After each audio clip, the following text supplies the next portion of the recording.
আসসালামু আলাইকুম। প্রিয় দর্শক, ছোট্ট একটি ঘটনা, ছোট্ট একটি সংবাদ হয়তো অনেকেরই চোখ এড়িয়ে গেছে, কিন্তু এই ঘটনার যে ব্যাপ্তি, যে গভীরতা, যে বিশেষ ইঙ্গিত, তা অবশ্যই অবশ্যই বিশেষ তাৎপর্য বহন করে, অন্তত আমি মনে করি। ঘটনাটি হচ্ছে ঢাকা বিশ্ববিদ্যালয়ের 3টি হলের প্রবেশ পথে পাকিস্তানের প্রতীকী পতাকার উপর দিয়ে হেঁটে প্রতিবাদ জানিয়েছে একদল শিক্ষার্থী। সোমবার বিকেলে জিয়াউর রহমান হল এবং বিজয় 71 হলের প্রবেশ পথে এ ধরনের ঘটনা ঘটে। তার আগে রবিবার বিশ্ববিদ্যালয়ের সার্জেন্ট জহুরুল হক হলের প্রবেশ পথে একই ধরনের ঘটনা হয় এবং একই সঙ্গে ডাকসুর ভবনের সামনে একই ধরনের ঘটনা হয়। প্রশ্ন হচ্ছে যে যারা এই প্রতিবাদ কর্মসূচি আয়োজন করলো, এই সাহসিকতার দৃষ্টান্ত তুলে ধরলো, তারা কি আওয়ামী লীগের রাজনীতির সঙ্গে জড়িত? তারা কি ছাত্রলীগের নেতাকর্মীদের কেউ? নিশ্চয়ই না। এই কারণেই বলছিলাম যে এই বিষয়টি কি ইঙ্গিত বহন করছে, আমি সে বিষয়ে পরে আসছি। এবং প্রথমে একটু বলে রাখি যে কোন দেশের পতাকাকে অবমাননা করা, অসম্মান করা আমি কোনোভাবেই সমর্থন করি না। তবে এই যে শিক্ষার্থীরা কতটা সতর্কতার সঙ্গে, কতটা সচেতনভাবে তারা প্রতীকী পতাকা করে তার উপর দিয়ে হেঁটে গিয়ে প্রতিবাদ জানিয়েছে, এটিও অবশ্যই বিশেষ দৃষ্টি দেওয়ার মতন। প্রতীকী সেই পতাকায় কি লেখা হয়? সেখানে লেখা ছিল নো কম্প্রোমাইজ উইথ রাজাকার। যারা প্রতিবাদ করেছেন তারা বলছেন, যাদের ত্যাগ ও রক্তের বিনিময়ে আমরা স্বাধীন সার্বভৌম বাংলাদেশ অর্জন করেছি, একই সঙ্গে আমরা ঘৃণা ও প্রতিবাদ জানাই সেই পাক হানাদার বাহিনী এবং তাদের দোসর রাজাকার আল বদরদের প্রতি, যারা আমাদের মা বোনদের উপর নির্বিচারে নির্যাতন চালিয়েছে এবং মুক্তিযোদ্ধাদের নৃশংসভাবে হত্যা করেছিল। তারা বলছেন এই প্রতিবাদ, এই ক্ষোভ সবই আমাদের ইতিহাসের প্রতি দায়বদ্ধতা এবং মানবতার প্রতি অঙ্গীকার থেকে উৎসারিত।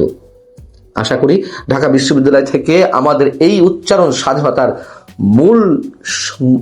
মূল্য স্মরণ করিয়ে দেবে এবং ভবিষ্যৎ প্রজন্মকে অন্যায়ের বিরুদ্ধে দৃঢ় থাকার বার্তা দেবে।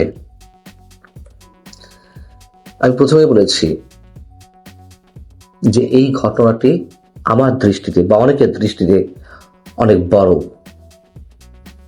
তার কারণ স্বাধীনতা বিরোধী শক্তির যে আস্ফলন পুরো দেশ জুড়ে, গণমাধ্যম থেকে শুরু করে প্রশাসনের সর্বত্র, সেখানে এই ঘটনাটিকে একেবারে এড়িয়ে যাওয়ার কিছু নেই। এর কদিন আগে অর্থাৎ 1 ডিসেম্বর রাতে আমরা দেখলাম সাংস্কৃতিক সংগঠন উদীচী শিল্পী গোষ্ঠী তারা যে মোমবাতি প্রজ্বলন কর্মসূচির আয়োজন করলো, সেখানে প্রকাশ্যে জয় বাংলা স্লোগান তুলে ধরা হলো। মানে একটু খেয়াল করে দেখুন যে এদেশে জয় বাংলা স্লোগানকে উচ্চারণ করছে আমাদের মুক্তিযুদ্ধের স্লোগান। এগুলো তো আওয়ামী লীগের সম্পত্তি নয়, মুক্তিযুদ্ধের স্লোগান, আমাদের জাতীয় সম্পদ।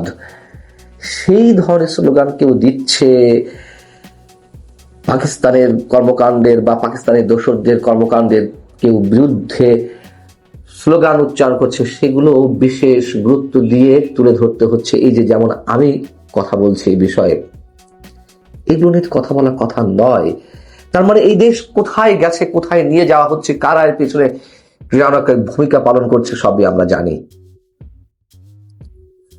প্রকাশ্যে যেখানে 16 ডিসেম্বর আমাদের বিজয় দিবসকে নোংরা ভাষায় গাল দেয়া হচ্ছে, লাখো শহীদের জায়গায় যেখানে তাদের সংখ্যা উচ্চারণ করা হচ্ছে হাজার বা সহস্র বলে, মুক্তিযুদ্ধকে বিসিএস এর পরীক্ষায় মুক্তিযুদ্ধকে প্রতিরোধ যুদ্ধ বা অন্যান্য চাকরির ক্ষেত্রে যেসব প্রশ্ন আসছে সেখানে প্রতিরোধ যুদ্ধ বলে অভিহিত করা হচ্ছে।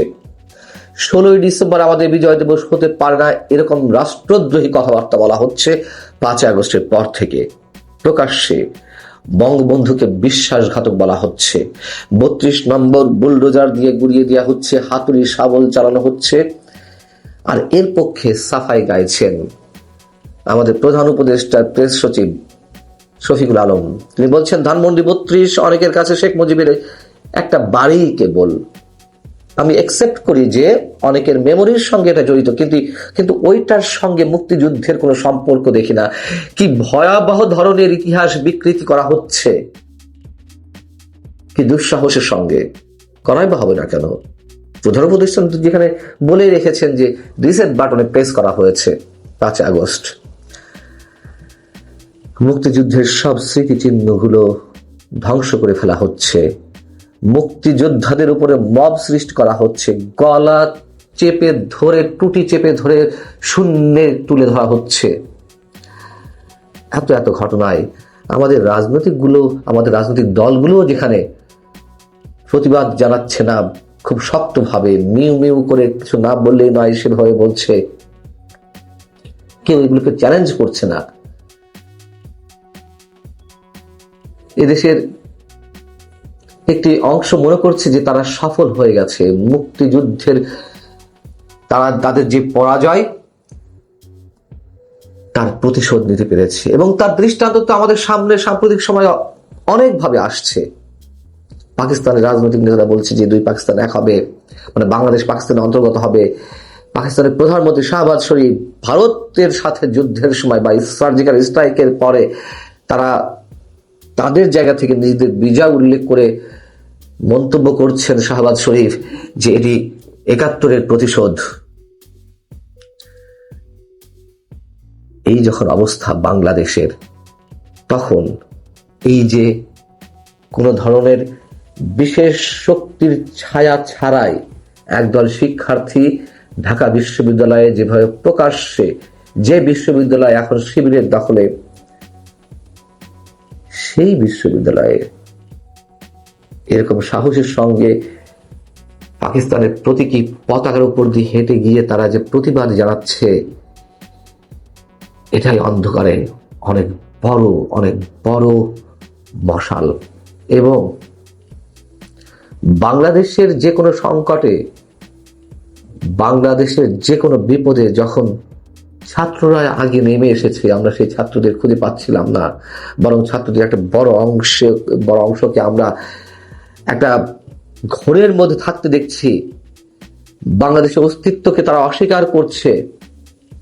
ঠিক সেই মুহূর্তে একদল শিক্ষার্থীর এই প্রতিবাদ আমাদের মনে করিয়ে দেয় বাংলাদেশ পথ হারাবে না, এবং যতদিন এই বাংলাদেশ থাকবে ততদিন মুক্তিযুদ্ধের আদর্শকে